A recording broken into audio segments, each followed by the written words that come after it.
बेलापुर नाम के गांव में राकेश अपनी पत्नी सरिता और 4 साल की बेटी पिंकी के साथ रहता था। वो लोग बहुत ही गरीब थे, यहाँ तक कि गांव में उनका पक्का घर भी नहीं था। वो घास फूस की झोपड़ी बनाकर उसमें रहा करते थे। दोनों पति पत्नी अपने खेत में मिलकर काम किया करते थे, जिससे वो इतने ही पैसे कमा पाते थे कि 2 वक्त का खाना खा सके। एक शाम की बात है, गांव में बहुत जोर से बारिश आई हुई थी। ये बारिश तो रुकने का नाम ही नहीं ले रही है। देखिए तो हमारी झोपड़ी की छत भी गिरने लगी है। मुझे तो लगता है कहीं ये पूरी की पूरी ही ना गिर जाए। मुश्किल से हमारे पास रहने के लिए एक आसरा है, कहीं वो भी हमसे ना छिन जाए।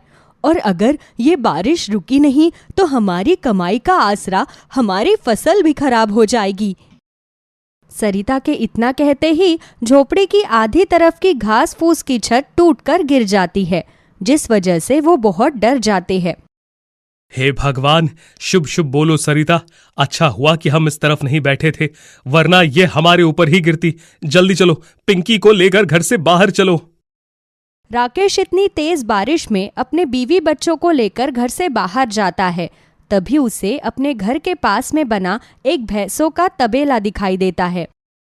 हम उस तबेले में चलते हैं, वो टीन के छत से ढका हुआ है, वहां पर हम भीगेंगे नहीं। अगर हम भीग गए तो हमारे साथ साथ पिंकी की भी तबीयत खराब हो जाएगी। वो जल्दी से उस भैंसों के तबेले के अंदर चले जाते हैं और पूरी रात बारिश से बचने के लिए वहीं पर बैठ जाते हैं। सुबह होने के बाद जब बारिश रुकती है तो वो अपनी टूटी हुई झोपड़ी को देखकर बहुत परेशान होते हैं। साथ ही उनके खेत की फसल भी पूरी तरह खराब हो चुकी थी। उनकी बेटी भी भूख के मारे रोने लगती है। माँ, मुझे बहुत जोर से भूख लगी है, मुझे खाना दो ना।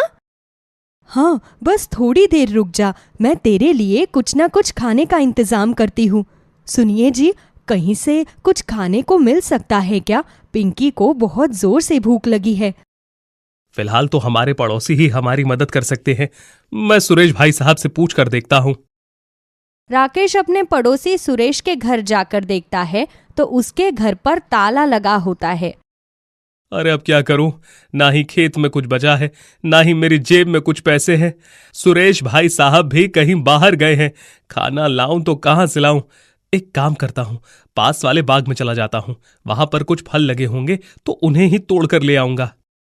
राकेश अपने पत्नी के पास जाता है। सुनो सुनीता, मैं पास वाले बाग में जा रहा हूं, वहां से मैं कुछ फल तोड़कर ले आऊंगा। तब तक तुम पिंकी को लेकर पेड़ की छांव में बैठी रहो। ठीक है जी। राकेश पास वाले बाग में जाता है। वहां पर बहुत सारे अंगूर के बागान थे। इस बाग का मालिक मुझे कहीं दिखाई नहीं दे रहा। मैं इसके मालिक की इजाजत के बगैर यहां से अंगूर तोड़कर कैसे ले जा सकता हूं? हे इस बाग के मालिक, जल्दी से आ जाओ। वहां मेरी बच्ची भूखी है। रात की बारिश में मेरी झोपड़ी भी टूट गई, रहने का कोई आसार नहीं है। राकेश की बातें वहां पर लगे अंगूर सुन रहे थे। तभी उनमें से एक अंगूर ने कहा, राकेश, तुम्हारे साथ बहुत बुरा हुआ, लेकिन हमारे बागान का कोई मालिक नहीं है। हम जादुई अंगूर है। उस आवाज को सुनकर राकेश अचानक से चौंक जाता है। अरे ये आवाज कहां से आई? कहीं यहां की मालकिन ने मुझे चोर तो नहीं समझ लिया? नहीं राकेश, मैंने तुमसे कहा ना, यहाँ का कोई मालिक नहीं है। हम परी लोग के जादुई अंगूर है। फिर से वही आवाज। इस बार उस आवाज को सुनकर राकेश इधर उधर देखता है तो बागान के अंदर से एक अंगूर का गुच्छा चलता हुआ राकेश के पास आता है। अरे ये अंगूर का गुच्छा अपने आप चल कैसे रहा है? कहीं इस बाग के अंदर कोई भूत तो नहीं है? मैं यहां से जा रहा हूं। अरे तुम मुझसे डरो मत, मैंने तुमसे कहा ना कि हम जादुई अंगूर है और हम चल फिर भी सकते हैं, तुमसे बात भी कर सकते हैं, यहाँ तक कि तुम्हारे परेशानियों को हल करने में तुम्हारी मदद भी कर सकते हैं। लेकिन भला वो कैसे? अपनी जादुई शक्तियों का इस्तेमाल करके। जैसे कि अभी तुमने बताया कि बारिश की वजह से तुम्हारी झोपड़ी टूट गई है और तुम्हारे घर पर कुछ खाने को भी नहीं है, तो मैं तुम्हें अपने जादू से जादुई सोने के अंगूर देती हूँ। तुम उन्हें गांव के सोनार के पास जाकर बेच देना, तो उसके बदले तुम्हें अच्छे पैसे मिल जाएंगे। जादुई अंगूर अपने आंखों को बंद करके अपने हाथों को हवा में घुमाता है। तभी राकेश के हाथों में सोने के अंगूर का गुच्छा आ जाता है। अरे वाह, ये तो सचमुच सोने के अंगूर हैं। तुम्हारा बहुत बहुत धन्यवाद जादुई अंगूर। जादुई सोने के अंगूर लेकर राकेश सुनार के पास जाता है और उन्हें अच्छे दाम पर बेच देता है। सोने के अंगूर बेचकर तो मुझे इतने सारे पैसे मिल गए कि अब मैं अपने परिवार के लिए एक अच्छा सा घर बना पाऊंगा। एक काम करता हूँ, खाने के लिए ये पूरी भाजी ले लेता हूँ।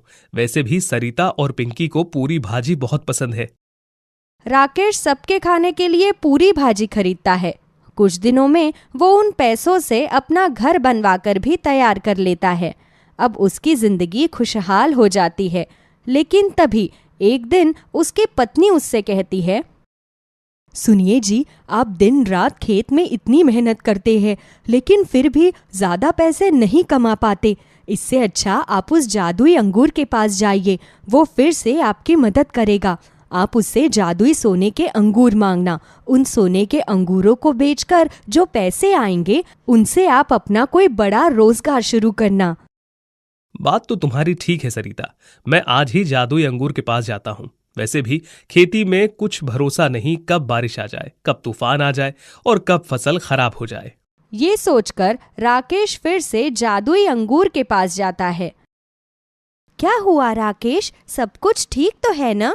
क्या तुम्हें फिर से मेरी कोई मदद चाहिए? हाँ जादुई अंगूर, मैं चाहता हूं कि तुम मुझे फिर से जादुई सोने के अंगूर का गुच्छा दे दो, ताकि मैं अपना कोई नया काम शुरू कर सकूं। खेती के काम का कोई भरोसा नहीं। साल में आधे से ज्यादा फसल तो बारिश और तूफान के कारण ही खराब हो जाती है, जिस वजह से मेरे साथ साथ मेरे परिवार को भी भूखे पेट सोना पड़ता है। अगर तुम मुझे एक और सोने का गुच्छा दे दोगी तो मेरी बहुत मदद हो जाएगी। ठीक है राकेश, मैं तुम्हें एक और सोने का गुच्छा दे देती हूँ। तुम इन्हें बेचकर अपने लिए कोई अच्छा सा काम शुरू करना। तुम्हारा बहुत बहुत धन्यवाद जादुई अंगूर। राकेश उन सोने के अंगूरों को बेचकर अपने लिए एक कपड़ों की दुकान खोलता है। गांव में इतनी अच्छी कोई दूसरी कपड़ों की दुकान नहीं थी, इसलिए दुकान खोलते ही उसकी दुकान बहुत अच्छी चलने लगती है। ये लो सरिता, आज मुझे दुकान में पूरे 10,000 का मुनाफा हुआ। ये सब जादुई अंगूर की वजह से ही हो पाया है। अगर वो हमारी मदद ना करता तो आज हमारे पास अपना घर भी ना होता। बात तो आपकी बिल्कुल ठीक है जी, जादुई अंगूर के हम पर बहुत एहसान है। लेकिन मैं क्या कह रही थी कि अभी तो आपकी दुकान गांव में छोटी है। आप शहर जाकर कपड़ों की बड़ी दुकान कर लीजिए, तो आपकी और अच्छी कमाई होगी। नहीं सरिता, हमें इतने पैसों की भला क्या जरूरत। मैं महीने में इतने अच्छे पैसे कमा रहा हूं कि हर साल एक नया घर बना सकता हूं। तो फिर पैसों का इतना लालच करने की भला हमें क्या जरूरत।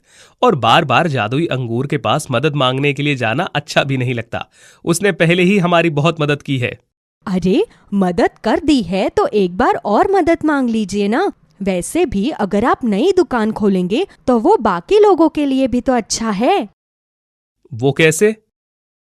जब आप शहर में बड़ी दुकान खोलेंगे तो आपको वहां पर लोगों को काम के लिए भी रखना पड़ेगा, तो उन लोगों का भी भला हो जाएगा।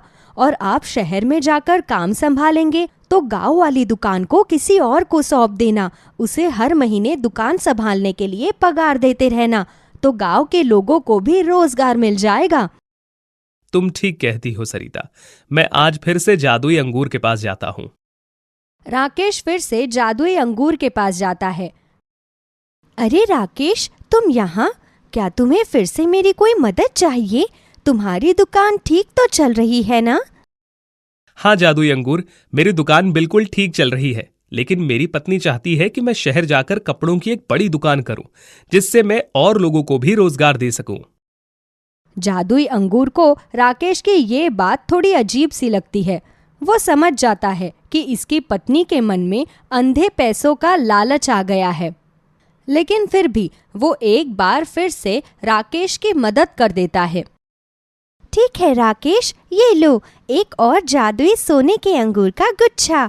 तुम इसे बेचकर शहर में अपनी बड़ी दुकान खोल लो।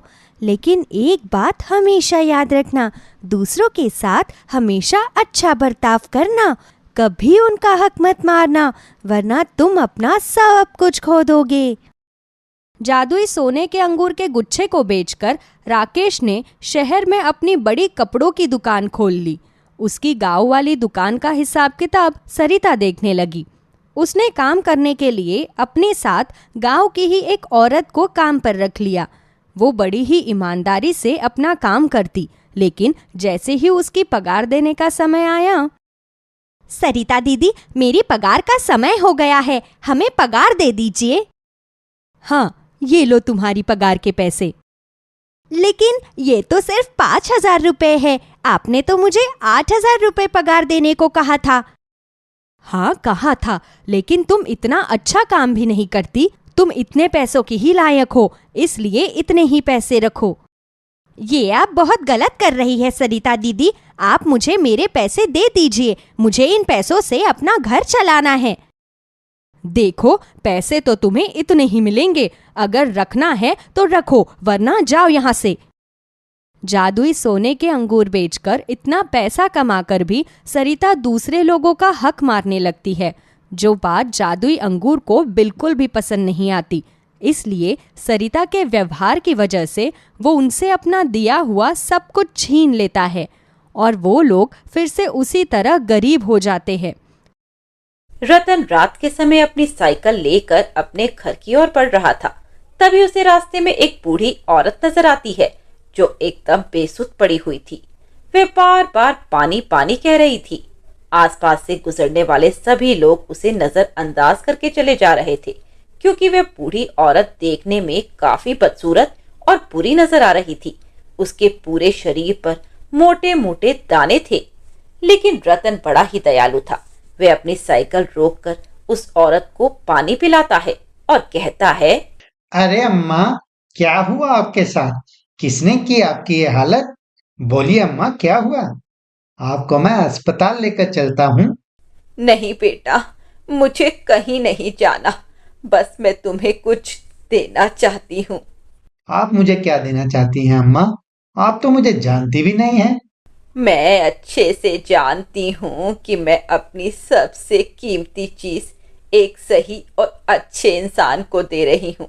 बस तुम वादा करो कि जब तुम्हें इसकी सच्चाई पता चलेगी तो तुम कभी भी अपने जीवन में इसका गलत उपयोग नहीं करोगे।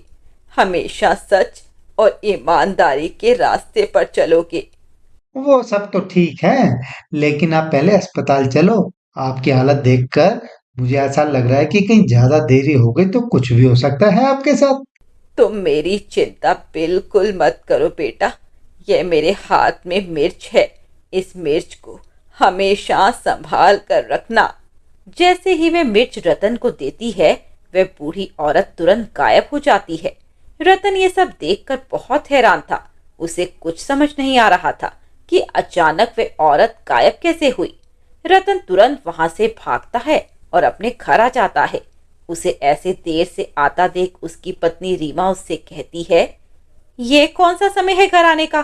कहाँ फंस गए थे आप, जो आपको इतना टाइम लग गया? कुछ नहीं रीमा, बस मुझे मेरे पुराने दोस्त मिल गए थे, इसलिए उनसे बातचीत में थोड़ा सा समय लग गया।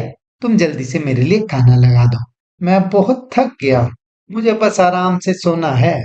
इतनी रात को आपको आपके दोस्त मिल गए? अरे एक बार मेरे बारे में भी सोच लिया होता कि मैं आपका इंतजार कर रही होंगी। रात के करीब 11 बज रहे हैं, हद होती है किसी भी चीज की। अरे मेरी भाग्यवान, अब माफ भी कर दो। रोज रोज थोड़ी ना लेट आता हूँ। आज फंस गया था, बाकी तुम चिंता मत करो। अब मैं कल से समय पर ही आऊंगा।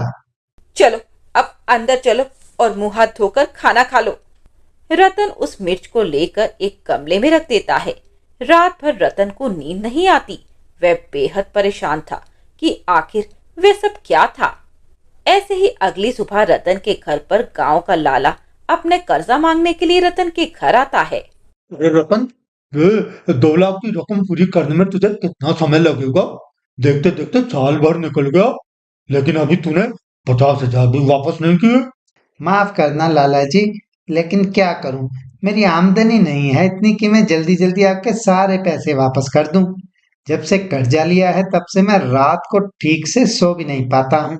आप चिंता मत करो, जल्दी आपके सारे पैसे आपको वापस कर दूंगा। फिलहाल के लिए मुझे माफ कर दीजिए।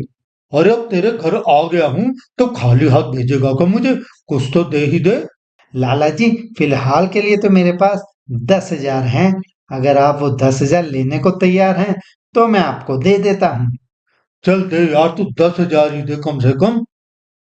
लाला 10,000 की रकम लेने को तैयार हो जाता है।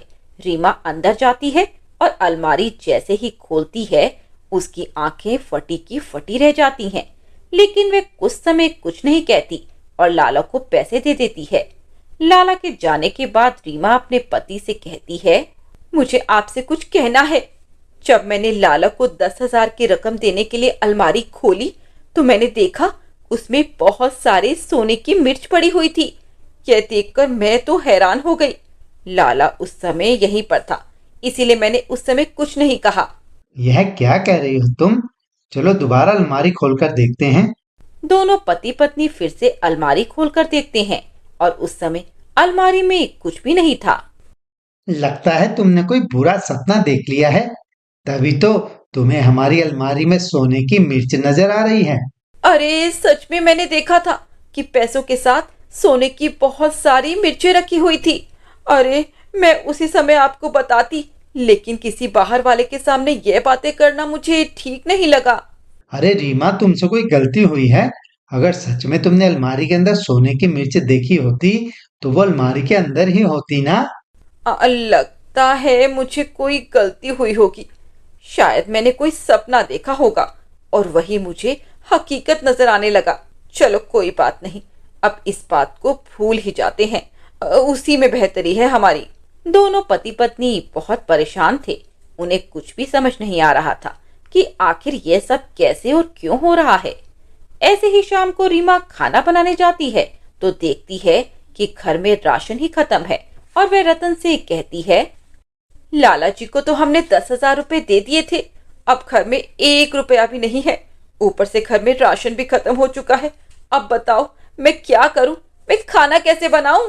क्या करूं रीमा, मेरे पास भी पैसे नहीं हैं। जो भी थोड़ी बहुत कमाई थी वो सारा कर्ज में चला गया। लगता है कि आज रात हमें खाली पेट ही सोना पड़ेगा। रतन इतना बोलता है कि तभी वहां पर बहुत सारा राशन का सामान और बना बनाया खाना आ जाता है। यह देखकर दोनों पति पत्नी बहुत हैरान थे। अरे आप देखिए ना, ये सब क्या है? मैंने कहा था ना कुछ गड़बड़ है हमारे घर में। इसका मतलब मैंने जो सोने की मिर्च देखी थी वे कोई सपना नहीं था, बल्कि कुछ तो बात जरूर है। मुझे भी लग रहा है कुछ तो गड़बड़ है। इतना बोलकर रतन अपनी पत्नी को उस बूढ़ी औरत के बारे में सारी बात बताने लगता है। जिसके बाद रीमा कहती है, तो आपने उस मिर्च को कहाँ रखा है? वो मिर्च मैंने गमले में रख दी है। दोनों पति पत्नी गमले में मिर्च को देखने के लिए जाते हैं। वे दोनों देखते हैं कि वे हरी मिर्च अब सोने की मिर्च बन चुकी है। जैसे ही रतन वह मिर्च अपने हाथ में लेता है तभी उस मिर्च से आवाज आती है, घबराओ नहीं रतन, मैं जादुई सोने की मिर्च हूँ और मुझे यहाँ पर तुम्हारी मदद करने के लिए भेजा है। यह सब कुछ जो हो रहा है वह मैं ही तो कर रही हूँ। तुम दोनों को परेशान होने की कोई जरूरत नहीं है। क्या जादुई मिर्च? हाँ, मैं जादुई मिर्च हूँ और अब से तुम्हें अपने जीवन में परेशान होने की जरूरत नहीं है। मैं हर वक्त तुम दोनों के साथ हूँ।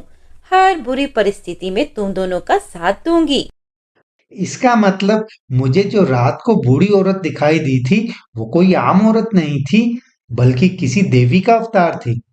तुम्हारा लाख लाख शुक्र है देवी माँ, और जादुई सोने की मिर्च, तुम्हारा भी मैं शुक्रिया अदा करता हूँ। इस तरह से जादुई मिर्च की बदौलत दोनों पति पत्नी धीरे धीरे पूरे गांव में सबसे अमीर बन जाते हैं। अब उनके पास सब कुछ था, किसी भी चीज की कोई कमी नहीं थी। रतन की इस तरक्की से गांव के कुछ लोग जलने लगते हैं और इसमें पूरा पूरा योगदान रतन के पड़ोसी मनोज दे रहा था। मनोज को रतन की तरक्की बिल्कुल भी हजम नहीं हो रही थी। आखिर ये रतन इतने कम समय में अमीर कैसे हो गया? कुछ तो गड़बड़ है। एक बार मुझे पता लग गया ना तो इसकी सारी अमीरी हथिया लूंगा मैं। बहुत हल्के में ले रहा है ये मुझे। अभी इसे मेरी सच्चाई पता नहीं है। मेरा नाम मनोज है। जिस चीज को मैं हासिल करना चाहूँ उसे बहुत आसानी से हासिल कर सकता हूँ। अब देख क्या क्या होता है तेरे साथ। मनोज अब रतन के घर के आसपास चक्कर लगाना शुरू कर देता है। मनोज की पूरी पूरी नजर रतन पर थी। वह जानना चाहता था कि आखिर ऐसा कौन सा खजाना है जो रतन के हाथ लग गया। ऐसे ही कुछ दिनों बाद रतन की पत्नी जादुई सोने की मिर्च से अपने लिए कुछ जरूरी सामान मांगती है और मनोज को इसकी खबर लग जाती है। अच्छा, तो ये सोने की मिर्च है जो इनको धीरे धीरे अमीर कर रही है। अब ये सोने की मिर्च मुझे किसी भी कीमत पर हासिल करनी ही होगी, तब जाकर मैं अमीर बन पाऊंगा। मनोज, अब हाथ पैर धरे रखने से कुछ नहीं होगा। ऐसे ही एक दिन रतन और रीमा दोनों किसी जरूरी काम से गांव से शहर की ओर गए थे और इसी बीच मौका देखकर मनोज रतन के घर में घुसने की कोशिश कर रहा था। वे एक हथौड़े की मदद से रतन के घर का ताला तोड़ने वाला था कि तभी उसे एक जोर का झटका लगता है और वह रतन के घर के बाहर जाकर गिरता है। तभी वहां पर जादुई मिर्च आती है और जादुई मिर्च मनोज से कहती है, पापी, तुझे अमीर बनने का बहुत शौक है ना, और मेहनत करने में तुम जैसे पापी लोगों को बहुत परेशानी होती है, इसलिए तुम लोग इतने नीचे गिर जाते हो कि किसी भी बुरे काम को करने के लिए तैयार हो जाते हो। अरे, तुम्हें क्या लगा कि रतन घर पर नहीं है तो तुम आसानी से मुझे हासिल कर लोगे? ये जादुई शक्ति सिर्फ अच्छे और सच्चे इंसान को मिलती है। तुम जैसे पापियों को कभी भी जादुई शक्ति नहीं मिल सकती। मुझे माफ कर दो। मुझसे बहुत बड़ी भूल हो गई है। मुझे कुछ नहीं चाहिए। मुझे बस यहाँ से जाना है। अरे, तुम ऐसे कैसे जा सकते हो? अब तुम्हारी सच्चाई पूरे गांव वालों को पता लगनी जरूरी है। जादुई मिर्च अपनी शक्तियों से मनोज को पूरे गांव में गोल गोल घुमाने लगती है। मनोज की चीखने चिल्लाने की आवाज सुनकर गांव वाले जमा हो जाते हैं। सभी लोग मनोज को बचाने की कोशिश कर रहे थे, लेकिन जादुई मिर्च के आगे किसी की भी नहीं चली। जादुई मिर्च मनोज को बुरी तरह से जमीन पर पटक देती है। तभी वहां रतन और रीमा आ जाते हैं। गांव वालों, कान खोलकर सुन लो, मैं जादुई मिर्च सिर्फ और सिर्फ रीमा और रतन की मदद करने के लिए आई हूँ। अगर किसी ने भी रतन और रीमा को परेशान करने की कोशिश की या किसी भी तरह का नुकसान पहुंचाने का सोचा तो मुझसे बुरा कोई नहीं होगा। मनोज ने जो किया उसे उसकी सजा मिल चुकी है। जादुई मिर्च के खौफ से पूरे गांव वाले डर जाते हैं। अब किसी में भी इतनी हिम्मत नहीं थी कि वे रतन के घर में जाकर चोरी करे।